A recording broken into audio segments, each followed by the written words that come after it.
Bismillahirrahmanirrahim. Assalamualaikum warahmatullahi wabarakatuh. Alhamdulillahirrabbilalamin. Selamat sore adik-adik semua. Salam kenal, selamat bertemu ya di perkuliahan pertama ini. Mata kuliah minyak asiri ini, sebelumnya Bapak ingin sampaikan dulu mengenai rencana pembelajaran semester untuk minyak asiri. Minyak asiri ini sudah mata kuliah pilihan ya, seperti ada diketahui, di mana sebelumnya harus lulus mata kuliah yang menjadi syarat, yaitu fisika dasar, kimia dasar, biologi, matematika, sifat dasar kayu, kemudian struktur anatomi kayu, pengeringan dan pengawetan kayu. Nah, mata kuliah ini disampaikan oleh 3 orang, diampu oleh 3 orang, yaitu 1 Dr. Renhat Jimmy Eswood MP, kemudian kedua Ibu Insinyur Nuah MP, kemudian saya sendiri Ahmad Mujafar. Adapun deskripsi ataupun uraian yang akan dibahas di dalam mata kuliah minyak asiri ini adalah, setelah mahasiswa mengikuti mata kuliah ini, mahasiswa sudah mengenal dan memahami pengertian tentang minyak asiri, begitu juga kegunaan, jenis-jenisnya, klasifikasinya, metode produksinya, kemudian sifat fisika masing-masing dan komposisi minyak asiri sesuai dengan bahannya masing-masing ya. Secara umumnya kita ingin mengetahuinya nanti. Semua itu pengujian kayak seperti sifat fisika, komposisi kimia minyak asiri itu nanti menggunakan peralatan-peralatan yang lumayan atau instrumen yang lumayan canggih. Nah, kemudian kita orang kehutanan juga mempelajari tentang sifat-sifat botani dari tumbuhan asal penghasil minyak asiri, kegunaan lainnya, kemudian teknik produksi utama, komposisi dari minyak asiri, isolasi komponen utama dari minyak asiri tersebut, dan derivatisasi komponen utama dari berbagai minyak asiri seperti minyak permen, minyak terpentin, oleoresin dari gaharu, dan juga ujung atap. Ujung atap ini khas tumbuhan kalteng yang ada di hutan daerah Kasongan sana. Dia juga berdaun jarum seperti macam jenis pinus. Nah, cemara lah, lebih dekat ke cemara. Kemudian pelaksanaan perkuliahan ini menggunakan metode bervariasi berupa ceramah, diskusi, dan presentasi makalah dengan menggunakan media LCD. Evaluasi dilakukan 2 kali untuk ujian tengah semester, kemudian ujian akhir semester. Selama perkuliahan juga ada tugas terstruktur, kemudian ada juga tugas yang dipresentasikan, kemudian ada juga insya Allah ada juga nanti praktikumnya ya. Mudah-mudahan dalam kondisi seperti ini atau dalam kondisi new normal ini kita bisa juga praktikum nanti. Jadi orangnya 50-an orang ya, mungkin nanti bergiliran. Nah, walaupun referensinya sudah bisa dibaca sendiri ya. Ini ada 1 buku sumber digunakan adalah Oyen LPA, kemudian yang judulnya tahun 1999, judulnya itu Plant Resource of Southeast Asia. Nah, seri ke-99 ya. 19 dia juga tentang essential oil ya, terbitan dari Leiden Buckheist Publisher. Kemudian ada literatur dari Sasro Hamijoyo, ini bukunya, ada literaturnya, ada literatur. Kemudian kimia minyak asiri, terbitan Gajah Mada Press. Sasro Hamijoyo tadi maksudnya judulnya kimia minyak asiri, tahunnya 2004, terbitannya Gajah Mada Press. Kemudian ada juga literatur lain, pedoman teknologi pengolahan minyak asiri dari Kementerian Perkebunan ya. Itu dibikin waktu belum di bawah, masih bergabung dengan kehutanan. Kemudian yang ketiga, ada tujuan dari perkuliahan ini diharapkan mahasiswa mengenal dan memahami botani tanaman penghasil minyak asiri. Kemudian penggunaannya, maksudnya penggunaan lain selain minyak asirinya, jenis-jenis tumbuhannya, teknik memproduksi daripada minyak asiri dari tumbuhan tersebut, sifat fisika, kimia, jadi dijelaskan di atas tadi, terus kimia, cara analisis, isolasi komponen utama dan derivatisasi komponen utama berbagai minyak asiri. Isolasi itu maksudnya memisahkan. Minyak asiri kan terdiri dari berbagai, bisa sampai 40-an senyawa, seperti misalnya iogenol, apa lagi, seneol, kemudian berbagai macam lah. Nanti masuk di isolasi itu terpisah, iogenol dipisahkan jadi iogenol misalnya, atau seneol nanti dipisahkan seneol. Seneol juga ada beberapa jenis, ada 1,8 ikatannya 1,8. Jadi berbagai macam itu yang masuk diisolasi. Nanti kegunaannya lebih spesifik lagi, harganya juga tentu saja lebih meningkat karena sudah melalui proses pemurnian dan dia mempunyai efek yang lebih terarah, lebih dapat dikendalikan karena sudah senyawa tunggal, bukan dalam bentuk gabungan dengan senyawa-senyawa lainnya dari di dalam minyak asiri hasil penyulingan tersebut. Ini sudah tadi sampaikannya. Nah, kehadiran ini yang penting. Kita harus hadir 80% ya dari jumlah pertemuan. Dimana normalnya kan 16 kali dengan termasuk ujian. Jadi misalnya kita kuliah 12 kali itu sudah memenuhi syarat. Nah, 12 kali itu kalian 80% dari 12 harus hadir. Jadi 9 kali ya. Kita 9 kali, 9 sampai 10 kali kalian harus hadir dalam 12 pertemuan. Kemudian rincian dari materi perkuliahan, materi pokok ya, ini materi pokok untuk silabus ini yang sekarang baru sampaikan ini, peranan minyak asiri dalam revitalisasi fungsi manfaat hutan, kehidupan, serta kontribusi untuk pendapatan negara. Kemudian menjelaskan jenis dan klasifikasi minyak asiri, kegunaan dan bahan baku minyak asiri. Lebih spesifiknya nanti dikelompokkan menjadi jenis dan klasifikasi minyak asiri.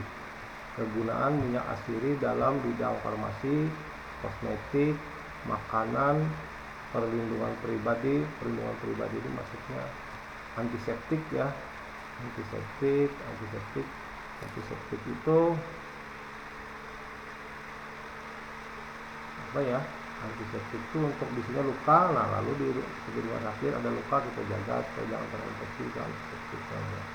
Kalau minyak asiri digunakan untuk lantai atau benda-benda mati, bukan hidup, makhluk hidup, namanya disinfektan ya, jadi bersih lantai. Nah, kalau digunakan di tangan untuk orang biasa, tidak ada cedera atau luka, namanya disebut apa? Hand sanitizer. Nah, hand sanitizer disebut. Dia campurannya juga minyak asiri, rata-rata bahan aktifnya apabila dia berbahan herbal. Kalau dia berbahan herbal otomatis lebih mahal dan lebih aman. Kalau hand sanitizer yang dari bahan kimia, dia campurannya kan ada glycerol, ada H2O2 itu apa ya, hidrogen peroksid ya. Nah, bahan aktifnya biasanya etanol. Nah, ada juga yang nakal dicampur metanol. Metanol kan sifatnya beracun. Sedangkan metanol saja yang bahan yang distandarisasi dan direkomendasi oleh WHO, banyak orang yang tidak cocok dan menyebabkan iritasi apabila dipakai dalam waktu yang lama. Maka alternatif dari penggunaan bahan aktif dari herbal ini menjadi terbuka peluang yang lebar gitu. Ini sambil jelaskan yang poin pertama tadi ya. Nah, jadi bahan baku minyak asiri yang lebih banyak kita telusuri itu yang berasal dari hutan gitu ya.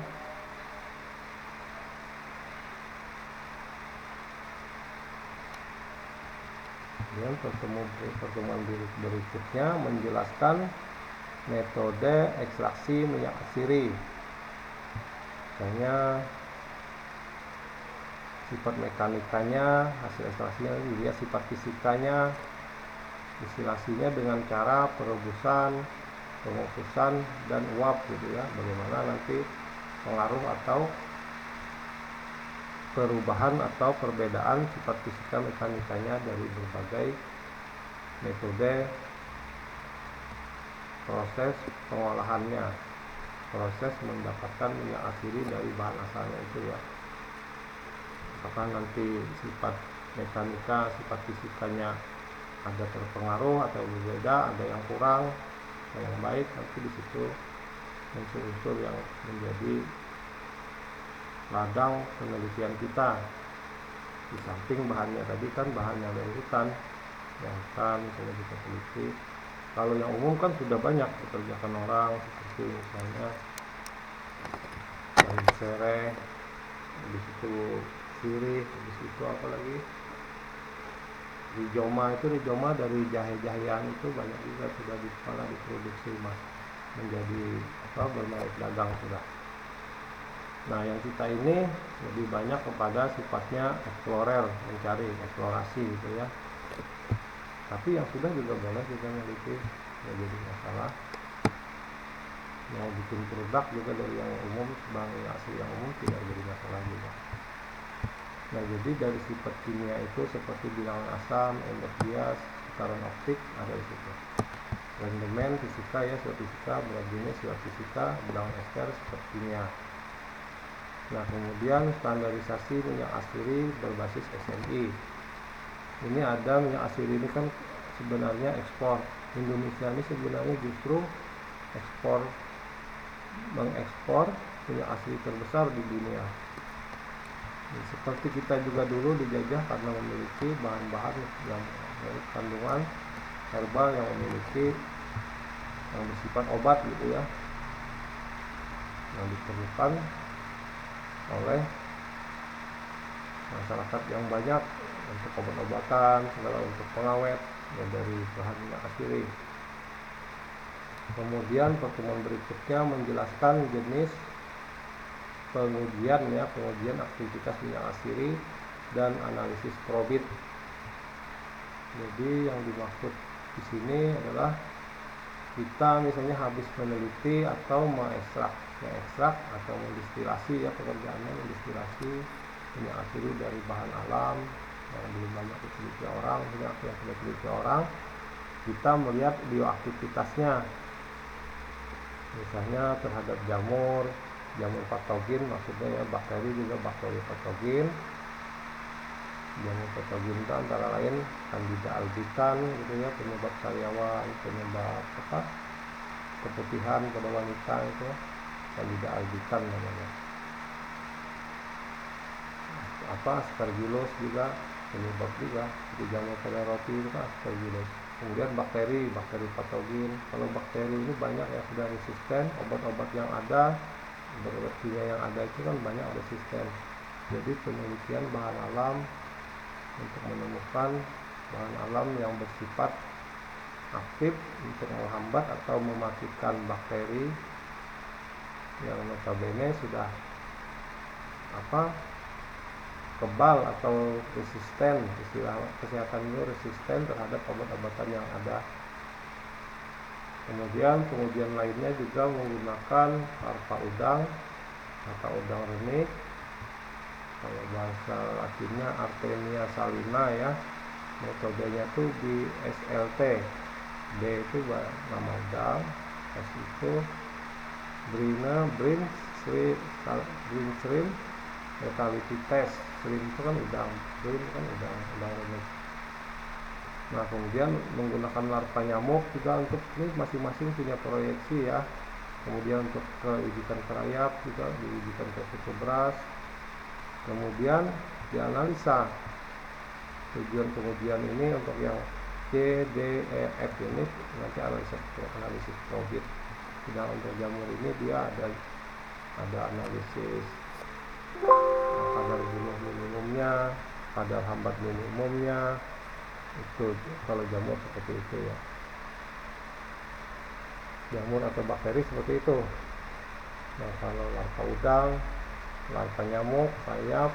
Kalau rayap itu berarti insektisida. Ketubras juga arahnya, ketubras itu bisa dijadikan bioindikator untuk mengetahui, mengukur adanya aktivitas dari minyak asiri yang kita teliti dan memiliki potensi sebagai insektisida. Nantinya bisa dikembangkan jadi insektisida pabrikan.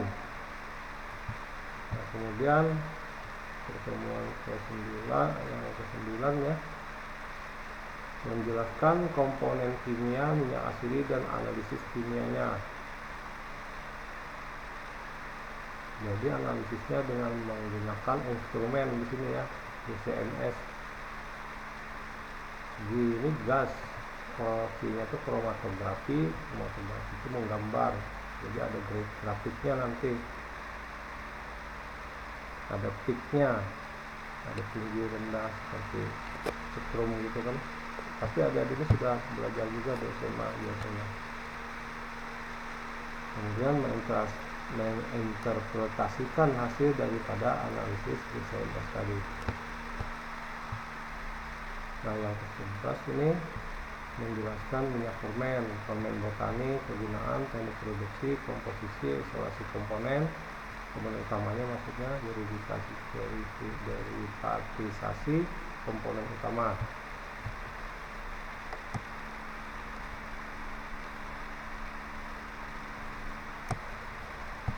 Menjelaskan tentang minyak terpentin. Jadi ini jenis-jenis minyak asiri ya. Terpentin, minyak fermen, min itu loh, daun min. Min ini semak aja, dia kecil, di rumputnya daunnya lebar. Sering juga ditanam orang di pot, di rumah-rumah tetangga, di perumahan. Di menara itu juga bisa. Nah, mengenai minyak terpentin, nanti dilihat teknik produksinya, komposisinya, isolasi komponen utama, kemudian derivatisasi komponen utama. Kemudian menjelaskan juga tentang minyak gaharu.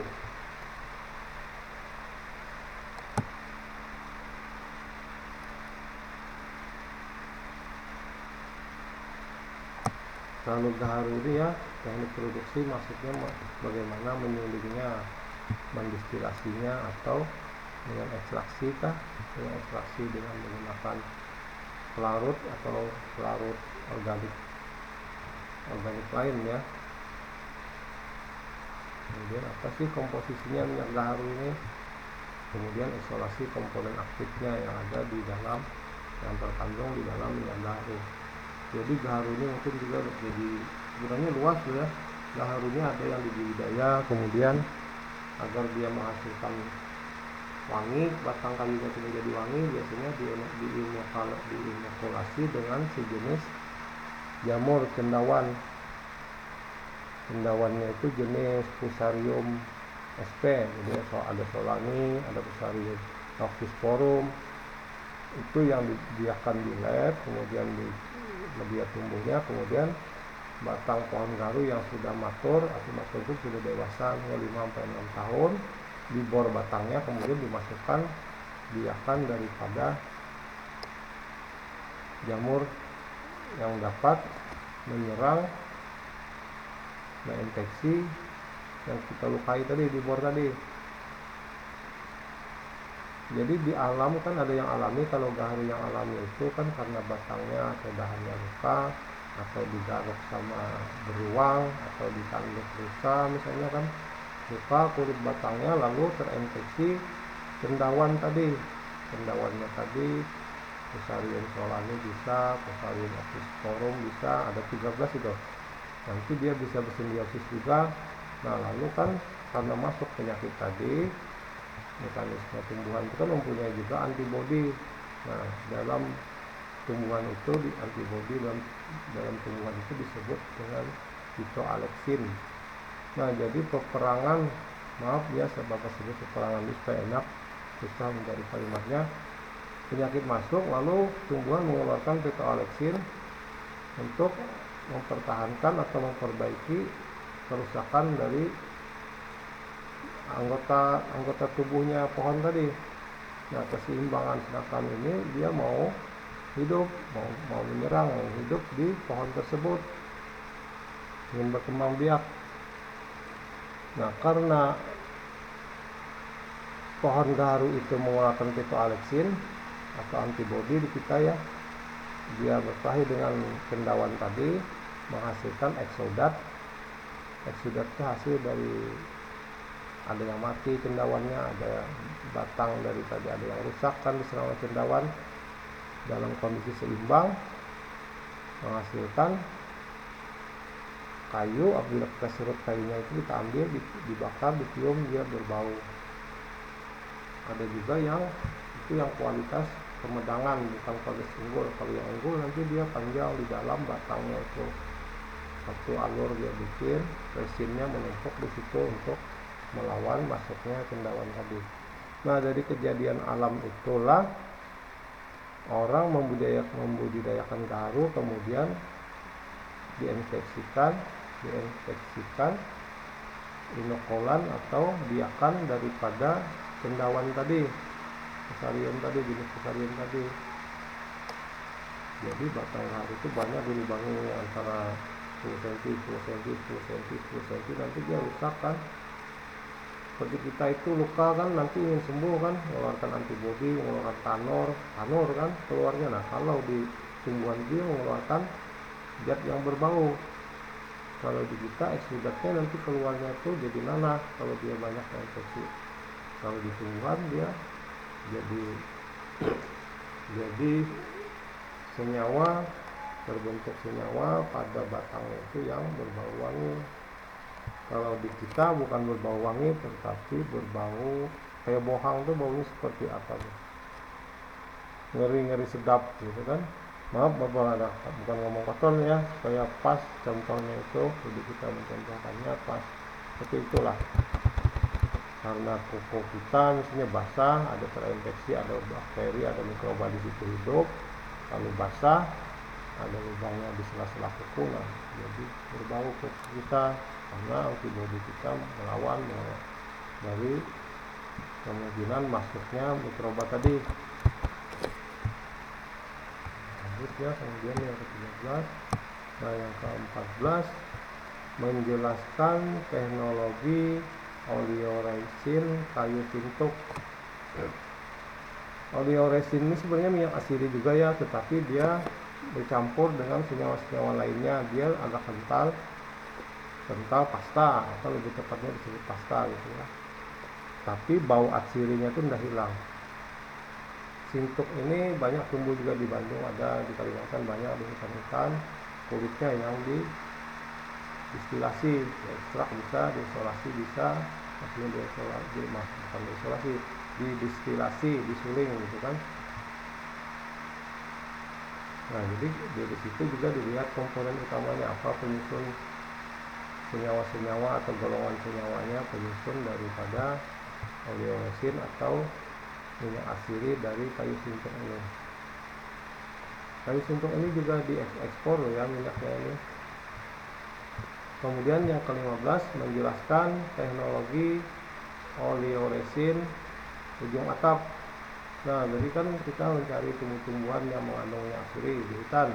Nah, salah satunya adalah, satu di antaranya adalah sebutan orang sini namanya ujung atap.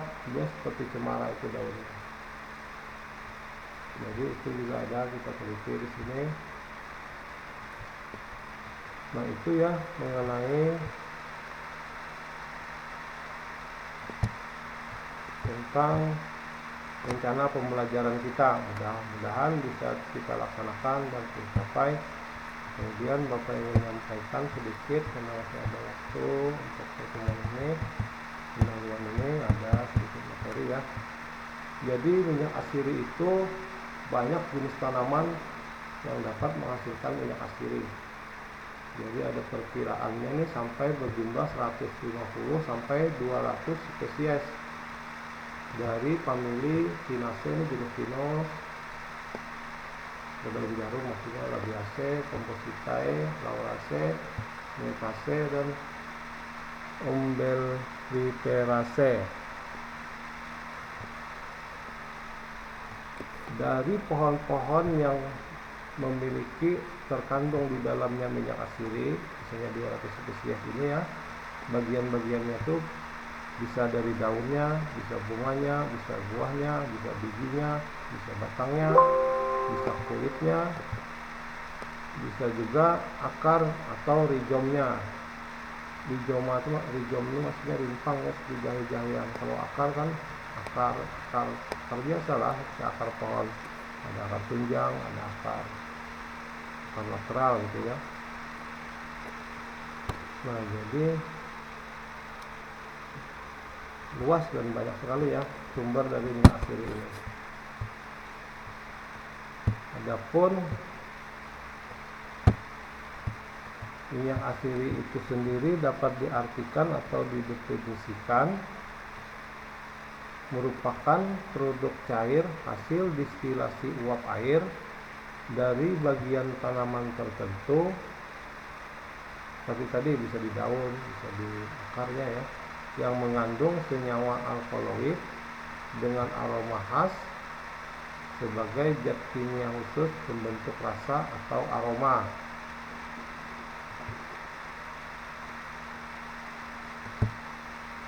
Jangan disebut ya alkaloidnya ya, dia juga bisa fenol, bisa flavonoid, bisa terpenoid, tidak hanya alkaloid saja.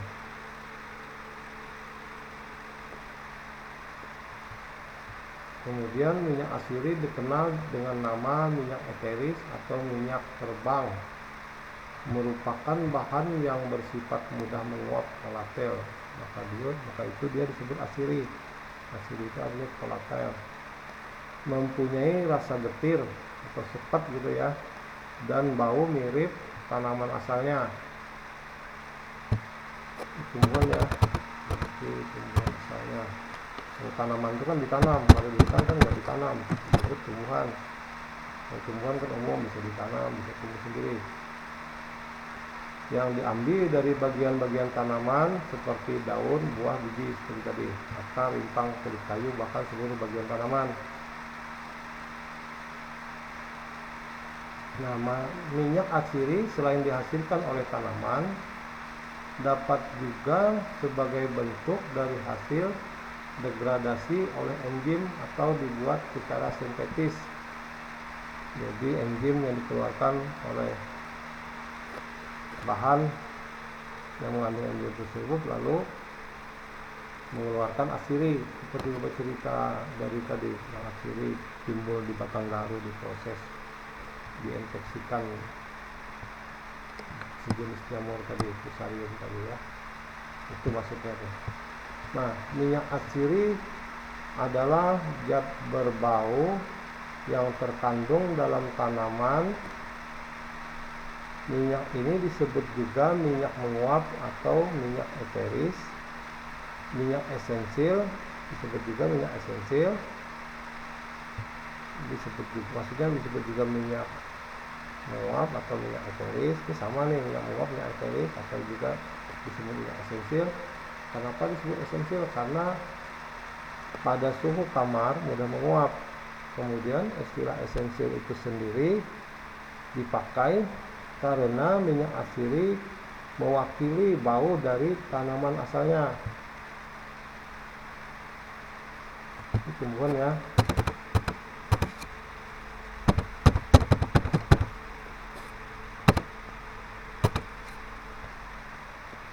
Ini menurut pandang kategori kualifikasi dan SNI Indonesia ini dari Kementan ya, Kementerian Tenaga Kerja. Kementan pertanyaan ya, Kementerian Keputusan Menteri Tenaga Kerja ini pengertian asiri.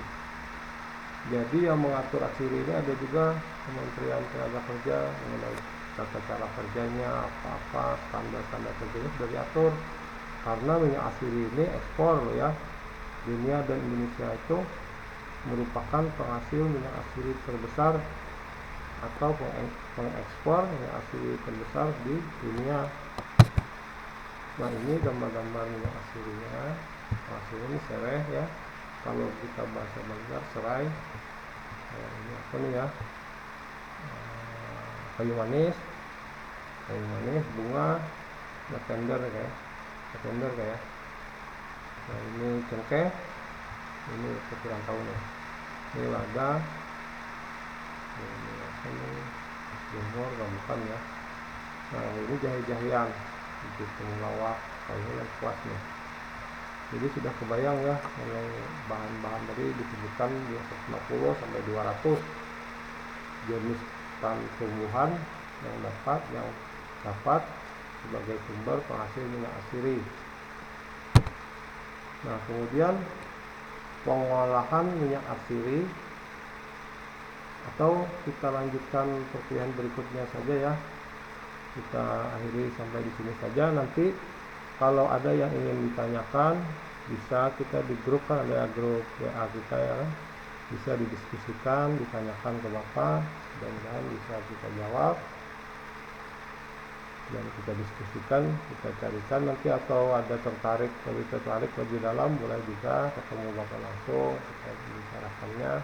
Ada yang mungkin ingin membuat program kreativitas mahasiswa, mengusulkan usulan yang berhubungan dengan minyak asiri ini, boleh nanti kita bikin proposalnya, disusun anggarannya, disusun sesuai aturan mereka kan. Nah, jadi ini nanti ya kita ketemu saja nanti terima kasih atas perhatian adik-adik semua. Mudah-mudahan minggu berikutnya atau pertemuan berikutnya kita bisa bertemu dan dalam keadaan yang lebih baik dan lebih komunikatif ya. Wassalamualaikum warahmatullahi wabarakatuh. Alhamdulillahirabbil alamin. Selamat sore.